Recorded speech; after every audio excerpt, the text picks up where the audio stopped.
Quelle est la place des femmes en sciences aujourd'hui? La situation s'est bien sûr améliorée depuis les dernières décennies, mais il reste encore un bout de chemin avant d'atteindre l'équité. Des statistiques montrent qu'il existe un grand écart entre les hommes et les femmes. Entre autres, que les hommes choisissent beaucoup plus de carrières scientifiques que les femmes. L'un des facteurs qui expliquerait cela serait un manque de modèles féminins pour les jeunes filles. Mais ce ne sont pas les modèles qui manquent. J'ai été, lors de ma formation, en contact avec plusieurs femmes chercheurs d'exception. C'est pour mettre toutes ces femmes en valeur qu'un groupe d'étudiants et d'étudiantes du Centre intersectoriel en santé durable de l'Université du Québec à Chicoutimi a eu l'idée de mettre sur pied un projet que nous vous présentons aujourd'hui, Lumière sur les femmes en sciences.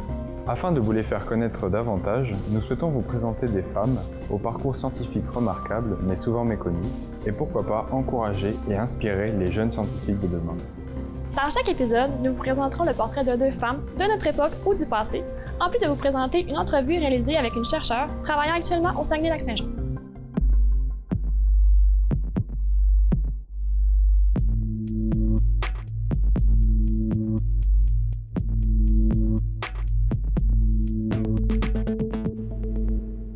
Dans l'épisode d'aujourd'hui, nous vous présentons le portrait de Marie Ménard-Daly et de Rosalie Nialo. Mais tout d'abord, Julie Boulbès a réalisé une entrevue avec Barka Pchtenia, professeur-chercheur sous octroi au département des sciences fondamentales de l'UQAM.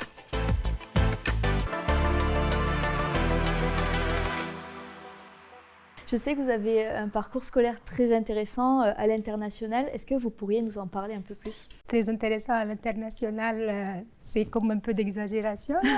Moi, j'ai fait toutes mes études universitaires et doctorales en Tunisie, donc à l'étranger. Par la suite, j'étais invitée pour un stage postdoctoral ici, dans le laboratoire de Catherine Laprise. Pendant mon doctorat et aussi pendant mon master, qui est l'équivalent ici de la maîtrise.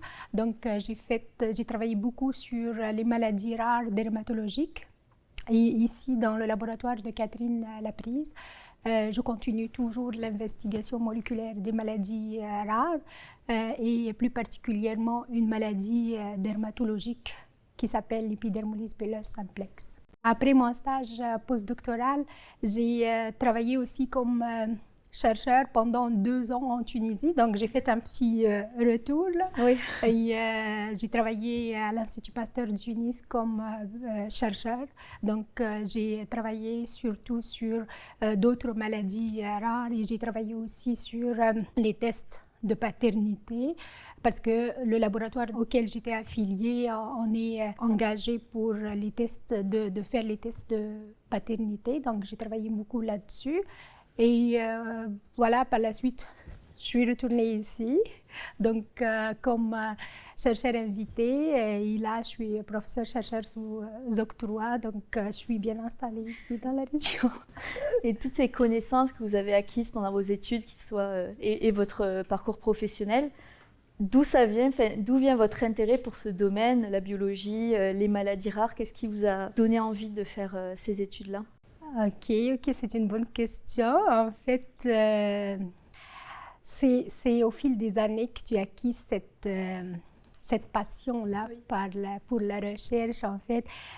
Juste le fait que tu as un directeur de recherche qui est passionné par ces maladies rares-là, donc il va te transmettre sa passion. Donc, le fait que tu suis un webinaire ou une conférence, et là, tu vas voir que tu es capable de faire quelque chose ou tu peux ajouter quelque chose. Ou tout devient concret, on se sent plus impliqué dans la chose. Donc, c'est au fil des années que tu vas acquérir cette passion-là. Et les maladies rares, pour ceux qui ne connaissent pas trop, comment vous pouvez les définir?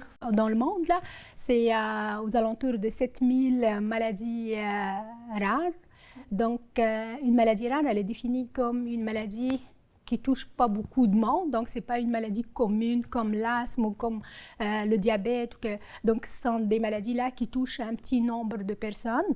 Leur fréquence, par exemple au Canada, là, une maladie rare, elle est considérée comme une maladie rare, ou on peut aussi dire orpheline, là, lorsqu'elle touche une personne sur 2000. Sinon, au Saguenay, par exemple, il y a 5. Parce que le Saguenay-Lac-Saint-Jean, c'est une population qui est fondatrice, donc il y a beaucoup de mouvements migratoires qui sont passés. Donc, il y a 5 maladies rares qui sont fréquentes pour moi, que ça me touche là, parce que ça fait des années là que je travaille sur les maladies rares. Donc, ajouter des nouveaux résultats, trouver des nouvelles pistes thérapeutiques ou quelque chose là, donc c'est de la fierté. Plein de pistes d'études, de thérapies qui pourraient fonctionner. Parce que comme ce sont des maladies rares, souvent, elles sont négligées. Oui. Donc, c'est pour cela que je sais qu'il n'y a pas beaucoup de financement pour ces maladies-là. Je sais qu'on a beaucoup de difficultés pour trouver, par exemple, des financements parce qu'un organisme, là, il a intérêt à financer un projet, par exemple, sur le cancer ou sur le diabète ou sur l'asthme. Oui, ou sur la COVID, bien sûr, là. Mais pour les maladies rares, généralement, elles sont négligées parce que ça touche un petit nombre de personnes. Donc, pour les décideurs, on va dire, c'est pas une priorité. C'est ça. Mais moi, j'étais capable, par exemple, de changer, d'aller travailler pour d'autres projets là qui peuvent être financés facilement et tout. Mais comme je te dis, c'est une passion. C'est quand tu trouves un nouveau résultat, quand tu sais que ta publication, quelque chose, c'est comme un pas dans les pistes thérapeutiques pour trouver un traitement pour telle maladie. Donc, c'est une source de fierté. Donc, c'est vrai que financièrement, là, c'est autre chose. Ça peut aider d'autres équipes de recherche. Excellent, ouais. Et ma question aussi, qui pourrait suivre un peu ça, c'est l'intérêt de travailler au Saguenay. Est-ce que la recherche faite au Saguenay, elle rayonne quand même à l'international ou est-ce que c'est plutôt une difficulté? Si tout le monde... il va déménager, il va aller travailler dans les villes, à Montréal, à Québec, à Toronto, etc. Là.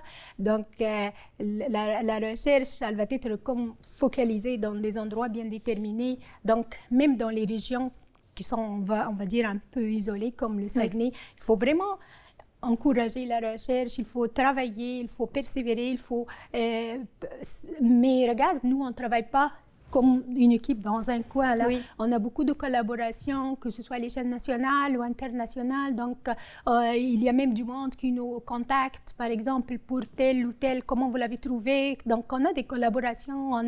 Donc, oui, ça peut rayonner à l'échelle internationale. C'est pas parce que c'est pas un grand laboratoire, là. Oui. C'est pas un centre qu'on a ici pour l'étude des maladies rares. En fait, le laboratoire de Catherine Laprise, le projet principal, plutôt, c'est l'étude de l'asthme. Donc, l'étude des maladies rares, c'est comme un petit volet là, dans le laboratoire. Mais peut-être un de ces jours-là, on va avoir un centre pour l'étude des maladies rares parce que, pour vrai, là, il y a beaucoup de choses qui sont encore mal connues, pas bien déterminées. Donc, il y a beaucoup de choses à investiguer, il y a beaucoup de choses à découvrir pour ces maladies-là. Et surtout que pour la plupart des maladies rares, il n'y a pas de traitement. Donc, le fait d'avancer, que ce soit dans l'étude fondamentale pour ces maladies-là ou pour l'étude thérapeutique ou tout ça, donc ça peut avancer la recherche, ça peut aider d'autres équipes. Et imagine la joie, là, quand tu vois que ton papier que tu as publié, il était cité plusieurs fois, il y a du monde qui te contacte. Et comment vous envisagez la prochaine étape? Et est-ce que tu veux qu'on collabore? Donc, c'est très bien. Pour moi, c'est valorisant, en fait, d'aider à développer peut-être des universités qui sont plus petites, qui sont plus à l'écart. Et je pense qu'il y a quand même un impact qui se fait, même si les pôles de recherche sont moins développés, par exemple, qu'à Montréal, qu'à Québec. Ça va arriver avec le temps. Oui, c'est sûr, mais c'est valorisant d'y participer. Il faut toujours ne pas perdre l'espoir, avancer, essayer. Donc, c'est ça.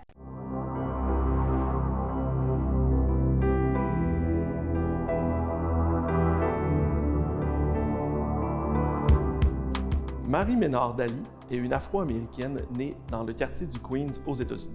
Son père a émigré des Antilles et a étudié la chimie aux États-Unis. Cependant, un manque d'argent l'a contraint à quitter l'université et à trouver un travail. Son père inspire grandement la jeune femme à poursuivre ses études en sciences. Tout le long de son parcours académique, elle fait beaucoup de sacrifices afin d'économiser de l'argent pour payer ses études. Elle entame donc ses études au Queens College, où elle décroche un baccalauréat en chimie. Ensuite, elle obtient une bourse d'études pour poursuivre ses études au cycle supérieur à l'Université de New York et y travaille à temps partiel comme assistante dans un laboratoire. Ainsi, elle réussit à avoir assez d'argent pour ses études et complète sa maîtrise en seulement 1 an.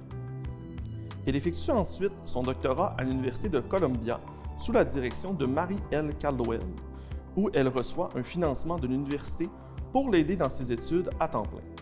Son sujet d'étude porte sur le fonctionnement de l'enzyme amylase et sa digestion de l'amidon. Par la suite, elle obtient son doctorat en 1947, 3 ans seulement après son inscription au programme. Et sans le savoir, elle devient la première femme afro-américaine à obtenir un doctorat en chimie aux États-Unis. Suite à son doctorat, elle obtient une bourse prestigieuse de l'American Cancer Society pour soutenir ses recherches postdoctorales. Elle fait son postdoctorat avec Alfred I. Mirsky, pionnier de la biologie moléculaire au Rockefeller Institute de New York, et y travaille pendant 7 ans. Le sujet de ses recherches porte sur la composition du noyau cellulaire et sur la fabrication des protéines. L'importance de son travail est reconnue dans le discours du prix Nobel de 1962, prononcé par James Watson et Francis Crick, qui ont découvert la structure de l'ADN aux côtés de Rosalind Franklin. Elle enseigne ensuite au Collège des médecins et de chirurgie de l'Université de Columbia. En 1960, elle décroche le poste de professeur à l'Albert Einstein College of Medicine, où elle irait jusqu'à sa retraite en 1986.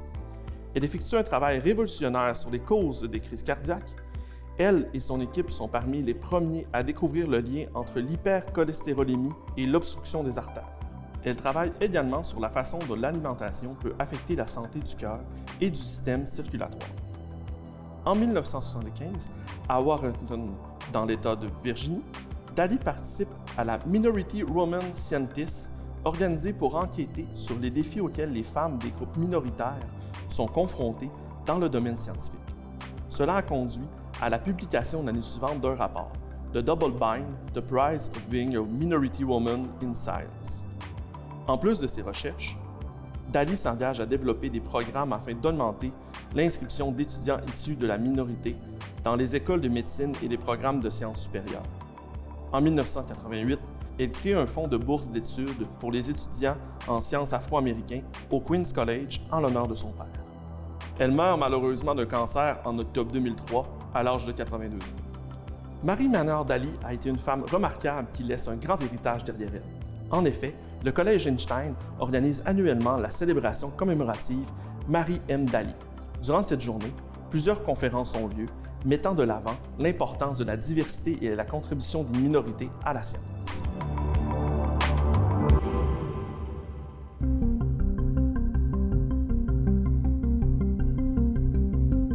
Est-ce que vous, en tant que femme, vous avez déjà eu des difficultés dans votre parcours professionnel, scolaire? Est-ce que vous avez déjà ressenti des inégalités face aux hommes? Regarde, nous là, on est un laboratoire de biologie moléculaire. Donc, nous, notre travail, ça ne nécessite pas vraiment des choses que l'homme il est capable de les faire et la femme, non. Oui. Donc, moi, personnellement, dans tout mon cursus, que ce soit universitaire ou doctoral ou même professionnel maintenant, je n'ai pas senti cette inégalité-là. Je crois que c'est quelque chose qui est du passé. Oui. Donc, mais maintenant, la femme, elle est côte à côte, donc à côté de l'homme. Donc, toutes les choses que lui est capable de les faire, la femme aussi. Donc, personnellement, je vois que de tels sujets, moi, personnellement, je n'ai pas senti ça, donc je ne vais pas mentir. C'est rassurant, et s'il y a des femmes qui ont peut-être cette peur, justement, d'être moins prises en compte, okay. Là, justement, c'est valorisant et c'est rassurant, je pense, ce message. Ouais, oui. Moi, je les rassure que dans le domaine de biologie moléculaire, vous êtes les bienvenus. Vous n'allez pas sentir ce sentiment-là. Ouais. Donc, vous seriez encouragés, vous seriez bien entourés. Donc, n'hésitez pas. Parfait. Et est-ce que c'est compliqué de concilier la vie de famille et la vie professionnelle, chercheur qui va en congrès, qui se déplace parfois Voilà, j'ai fondé ma famille ici, dans la région du Saguenay. Donc, j'ai 2 enfants de 8 et 7 ans. Je ne vois pas que la famille, c'est une limite pour la recherche, mais plutôt une source de force. Ça te donne l'envie pour continuer, pour dire « Ah, regarde, moi, je suis capable de faire ça et en même temps s'occuper de mes enfants et tout. » Donc, c'est vrai que je les ramène dans les congrès, mais c'est avec grand plaisir. Et même si je ramène mon mari là, avec moi, c'est pour découvrir de nouvelles régions, c'est pour s'amuser. Donc, plutôt, c'est vrai que moi, je serais plutôt concentrée dans le congrès, mais moi, personnellement, faire cet équilibre-là, famille, travail, donc peut-être ça aurait pu être très difficile si j'étais encore à l'étude, j'ai de la famille et tout, mais avec le travail et les enfants, moi je vois que ça nécessite, c'est vrai, plus d'efforts et tout, mais il ne faut pas considérer ça comme un obstacle pour avancer dans la recherche, arrêter, dire « Ah non, je n'ai pas réussi ». Non, plutôt il faut avoir des ondes positives, il faut avoir du courage, il faut dire « Ok, je suis capable, pourquoi pas ». Donc, en plus, avec le temps, ça passe vite, ils vont grandir, ils vont être comme un peu autonomes. Même quand je rentre, par exemple, à la maison, je parle de mon travail à mes enfants et je vois qu'ils ont un intérêt, ils me posent des questions. Donc, je participe à développer cet esprit-là donc, de curiosité.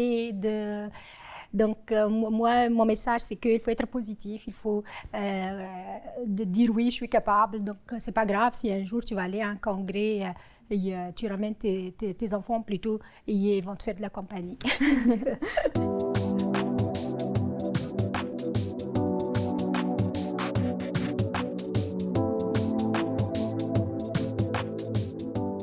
Née à New York dans le Bronx en 1921, Rosalie Nialo était une enfant déterminée. Elle a grandi dans une famille de classe moyenne juive à New York. Ses parents n'avaient pas fait d'études après le secondaire, mais cela n'a pas empêché Rosaline de monter les échelons. Elle débute ses études au Hunter College, un collège réservé aux femmes situé à New York. Elle se distinguait dans toutes les matières académiques, mais son intérêt pour la physique est apparu après avoir lu la biographie de Marie Curie. À l'université, elle commence à s'intéresser à la physique nucléaire. Elle obtient son diplôme avec distinction honorifique en 1941. Rosaline veut faire des études supérieures, mais elle n'a pas d'argent et il est très rare que des femmes reçoivent des bourses d'études, et encore moins en physique. Elle commence alors en tant que secrétaire pour un biochimiste de renom, Rudolf Schonheimer. À sa grande surprise, on lui offre un poste d'assistante à l'université d'ingénierie en Illinois, et elle touche une bourse d'études pour y suivre des cours. Lors d'une première rencontre des 400 membres du corps enseignant d'ingénierie, elle est la seule femme. Elle est félicitée par le principal car c'est la première femme depuis 1917 à y assister.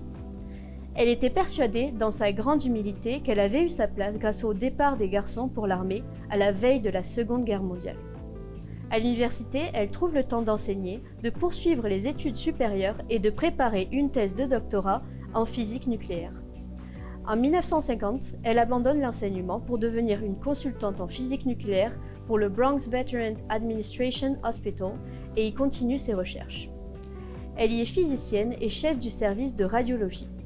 Avec un collègue, le physicien Solomon Berson, Nialo commence à utiliser les isotopes radioactifs pour examiner et faire le diagnostic de certaines pathologies. L'équipe étudie les mécanismes du diabète de type 2. Cela les mène à développer le radio-immunodosage, une technique de pointe permettant la mesure de quantité de substances bioactives. Leur méthode est si précise qu'ils ont pu prouver que le diabète de type 1 est causé par l'utilisation insuffisante de l'insuline par le corps, alors qu'on pensait auparavant que c'était le corps qui en manquait. Elle est la deuxième femme à obtenir le prix Nobel de médecine pour sa méthode de radio-immunodosage en 1977. Aujourd'hui, cette méthode est omniprésente dans les laboratoires d'analyse. On l'utilise pour faire du dosage d'antibiotiques, identifier le virus de l'hépatite, aider les couples souffrant d'infertilité. La méthode permet bien plus que de mesurer des quantités d'hormones jusqu'au millionième de gramme. Elle permet aussi de mesurer plus de 100 substances biologiques, drogues, vitamines, enzymes, protéines, virus. Tout cela grâce à la persévérance de Rosalie Nialo. Rosalie Nialo a changé la vision de nombreux chercheurs sur les femmes en sciences. Et comme elle le déclara si bien, notre monde ne peut se permettre l'abandon de la moitié de sa population si nous voulons résoudre ces problèmes.